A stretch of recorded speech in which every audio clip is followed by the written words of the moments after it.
you mentioned transparency before, and you guys have both been hitting on it with the Cool Act, and it seems like it can't really, if we want the American rancher to survive, it can't really continue along this trend. Would you agree with that sentiment? Like, if for the next 5-10 years we continue to have these laws, it's really going to hurt the American rancher. Yeah, I was in Idaho talking to one of our ranchers in April of this year, and he teared up, and he said, and he's probably in his 70s, and he said it's getting so hard, and his son is taking over the ranch and now and his grandkids, and he had tears in his eyes saying how hard it is for them, and that he doesn't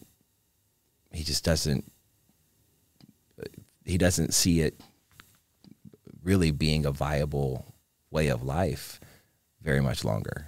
And it was gut wrenching. It was, it hurt. Like, I was like, oh my gosh. Like, and that same family, he was telling me a story of this past winter of how hard it was. And what I was saying is, like, the things that people don't think about.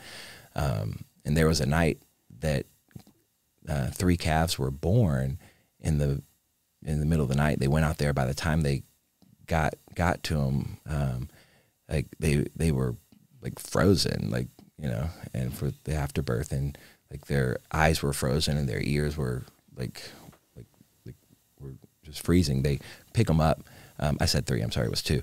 They pick them up and they bring them inside to their living room, put them in front of the fireplace and put blankets on them, and thinking that they thought they weren't going to make it through the night, but and to wake up the next morning to 2 little calves running around their living room, like that's the, you know, that's the part of this that people don't even think about.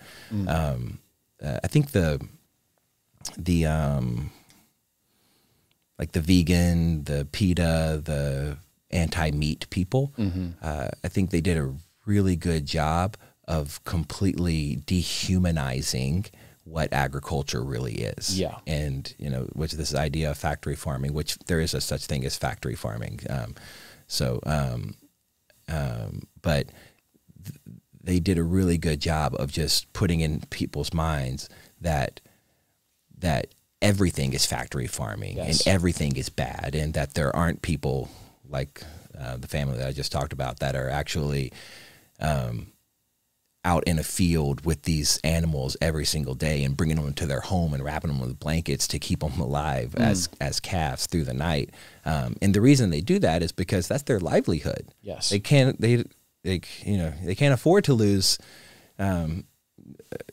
any animals, really. I mean, because they have to, I mean, you know, things happen, but they have to work and strive to keep them alive and to raise them well, to raise them with low stress, like, because all of that plays into how much money they're going to be able to sell them for. So yeah, the anti-meat people did a really good job of just putting this blanket in everyone's mind that if you're eating meat, you're eating factory farmed, and just really dehumanizing the American rancher, the American farmer, and the reality of what goes into the day-to-day, and that it's actually families' lives that you're affecting. You know, we do all this, when you think about PETA, they you know, their whole thing is the animal, the animal, the animal. Well, there's people behind these farms. There's people, there's families that, like, this is their way of life. And you know, I've actually never really said that out loud that way before, but yeah, we